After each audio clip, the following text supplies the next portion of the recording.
Hello everyone, TinaGale back, and today I have a layout that I'm using a sketch from My Scraps and More Sketches. There's always 2 sketches every month that you can play along with for some great prizes, so be sure to hop on over there and check it out and play along this week. This is also going to be one of my challenges for later in the week on the My Scraps and More forum, so be sure to stop by there too. So I took the opportunity to play with my new Simple Stories Life Documented paper. I absolutely love Simple Stories. I don't think there's been a collection come out that I've not wanted. This one did not disappoint, and I thoroughly enjoyed playing with it. I did tuck in a few papers from another paper line just simply because I couldn't bring myself to cut into my full sheets of paper because I only have one of each design, and so I wanted to conserve them just a little bit. So the blue and the green paper that you see below the photo and the gray one behind, those are from some of my 6x6 pads. They are I think they're all from Studio Calico. And the navy and white diagonal stripe, that's also just a piece that was out of my stash because I just wanted a little bit, and the navy matched really well with the Simple Stories, as well as that camera piece behind the photo. So those were just some really small pieces that I pulled out of my stash, and so the bulk of the paper I saved for my Life Documented. And so I was kind of playing around. I wanted to use this sheet of paper that had all of these words on it, and I intended originally to put it down at the bottom, but it was getting so covered up you couldn't really read it, and I was going to have a really large title down there and some other words, and so I decided that it was probably going to be too much, too busy, and too many words kind of squished together, so it would be confusing to the eye. So I went looking back through my paper to see if I had another one, and I found this one that has these like little triangle multicolored shapes, and I thought that was really fun. It brought out all of the colors that were in the photo and in the other papers, and so I decided that would be a much better background for the large piece. And then I have this sheet that's the floral. It has the polka dot multicolored on the back, and I decided I wanted that behind the photo so that it would bring all of the colors together right there on my focal point that I wanted. I'm kind of pulling out the green and stuff because my son has a green shirt on, and then of course the billboard behind us, or the sign behind us, is green, and my daughter has on a dark kind of black navy in her shirt. So all of the colors are being pulled out from the photos, and I don't necessarily ever pick my papers from the colors that are in my photo, but sometimes I do, and if it obviously matches, then just that much better, but if not, I'm not going to get hung up on it. I'm going to use the paper that I like. I know a lot of people have kind of problems with that. They think everything has to match the clothes that the people are wearing in the photos, and I'm just not that hung up on it.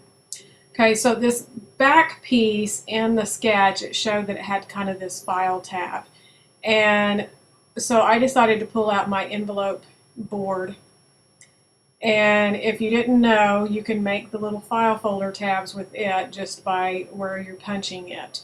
And so I punched both sides of it and then just trimmed off the one side and cut it down thinner so that it could tuck in behind there. After I got it on there, I decided I wanted the edge kind of corner rounded, and I actually could have done it with the envelope board too, but my corner rounder was right there, so I just punched it. So I'm going to go ahead and just start building up this main piece of my layout where these photos are. So I'm just going from the top back and just laying everything how I want it. I wanted the 2 papers that are my mats for my photos kind of offset, so that because of the background in the photo is really bright, and so I wasn't going to center it. It's also just something I've been doing here lately, is just kind of offsetting my photos from the mats. And I went ahead and made these 2 tags out of the 6x6 papers that I had. And I simply just trimmed them down to about 4.5 inches by 2, and cut the corners off with my scissors. I kind of always pick it up and flip it over and trim it again so that they're somewhat the same. And then later I'll go ahead and put some twine and stuff through them to finish off. So I have this navy and white striped, and I had cut it to put my little border in there, and it didn't cut straight, so I had to turn around and cut it again. That's the bad thing about when you're working with really narrow pieces. Sometimes it can slide in your trimmer. So I just trimmed down the paper that had all the quotes and stuff on it and adhered it to the top, and then put in my blue and white trim. And then I'm just going to finish building this up how I want it. This photo is one from a trip to Disney to visit my son there, and my daughter and I got to go, and my husband had to stay at home. He was working and babysitting the dog and house sitting. And so each morning when we got ready to head toward the parks or wherever we were going, we would always get together and take a selfie, and we would text him good morning and let him know what we were going to be doing for the day. And so that was just kind of our way of including him. It's the first time we've ever went where we weren't all together, and so it was really strange not having him there with us. But this kind of helped because we started our day always with a photo and always with a good morning, letting him know where we would go, and then we would kind of throughout the day text or send a picture or something, and just kind of just keep him in the loop. Okay, so now that I have everything, all my papers and stuff put down, I'm ready to start embellishing. And I pulled a lot from the embellishments that come along with the Life Documented. I have the chipboard stickers. I end up using the brads. I have the icon stickers. And so this globe, I had actually pulled it off. It was the one with the kind of yellow heart. That was the chipboard piece, or not yellow, it was pink, sorry. It was a chipboard piece, and I wanted to use it, but I wasn't really happy with the pink heart. And then when I came through the stickers, I realized there was one just like it, but with the multicolored stripes and the dark navy blue heart, and that matched so much better with my color scheme. So I popped the chipboard one off and pulled the sticker one out, and then I will go ahead and pop dot it up. And then I'm still working off these Amy Tan thickers that came in a kit several months ago, and I've just not been able to use them. And so I decided to make a little surgery on some of my letters, and so I'm going to make a whole new word here. So I had us and right, and now I needed the word now. So I'm taking this B. This is probably the most creative that I've ever gotten with letters, but I'm going to make a W out of that B. And it ends up, I think it works really well. I never knew how in the world I was going to use that word blah on a layout. I don't know. I can't see using it. So I had no problems cutting it up, and I'm just saving all these other little pieces on my sticker sheet. And so if I have to make up another letter, I've got some little pieces to work with it.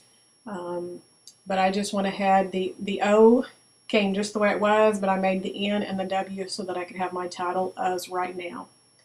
And then this today is one of the chipboard pieces, and I had the little chipboard piece that has the binder clip with the little banner papers coming out of it. I really wanted to use it, but the direction that it was going and stuff, and it has words on it, I just couldn't find a place that I was happy with it. So I ended up pulling it off and not even using it. Now I did use another chipboard one up above that says the hello, and it has a little binder clip with the banner. So I have it. And then the little brads, I used the red one at the top that says oh yeah, and then this one over here says love this, just to repeat that red and pull it across. And so then I really wanted something down below where I'm working with this today. And I looked through, and really the only thing I could find was this heart, and it had half the side was red, and it kind of got a little lost in the paper, but I think it's enough that that it still creates kind of that triangle that I was going for. And when I get to the end, I'll add some enamel stars and stuff. And then I found that little fab circle, and so I put it down below. So if the heart's totally lost on people, then hopefully at least that red circle will repeat. And so that's kind of my triangle. So I wanted something on my tags, and I had some ribbon and it didn't quite look right. And so I just picked up this embroidery floss and just tied it through. And then at the very end, I don't think it got on camera because I think I did it after I kind of thought I was finished. But I took my tiny attacher and stapled just through the top of the tag and on top of the ribbon, just for some extra texture and to kind of make sure that they stayed there. And then I also stapled up here on this file tab, just stapling it to the blue paper just for another little embellishment. So when I'd pretty much kind of gotten done, I was happy with it, but I really felt like it could use a little bit of framing and weight. It kind of seemed like the whole page was floating. So I end up taking it to my trimmer and just trimming a little less than ½ an inch off two sides, and I matted it onto some darker blue paper. It's almost kind of a blue-green. It's not really navy, but it has more green in it, but it works because of the green and the layout. And it matches that tag and the floral paper behind. So I felt like it worked, and to me it really helped the layout, helped finish off the layout. So I'm just going to adhere it into the center of that just so that we have a frame. And so I'm much happier with it that way. And now that I have pretty much that done, I'm just kind of looking at what it needs and decide that it's pretty finished. I just wanted to add some enamel dots, and I have these stars that I had just gotten in that are in the navy blue, and so I decided to just put those in. I like to use stars a lot on our Disney pages, and so this seemed perfect. And now that I've done this page, I have two different trips from 2014 that I need to scrap. And I love this globe on this layout, so I'm thinking I'm going to have to get a globe stamp or something and start making embellishments and do globes on all my layouts for 2014. I like to have some kind of icon that goes through my vacation albums. Just kind of, it keeps the year separate, and I just kind of like it. So here's the finished layout. I hope you enjoyed it. Be sure to check me out on my blog and Facebook, and come over to My Scraps and More to join us in the challenge. Thanks for watching, and we will catch you next time. Bye.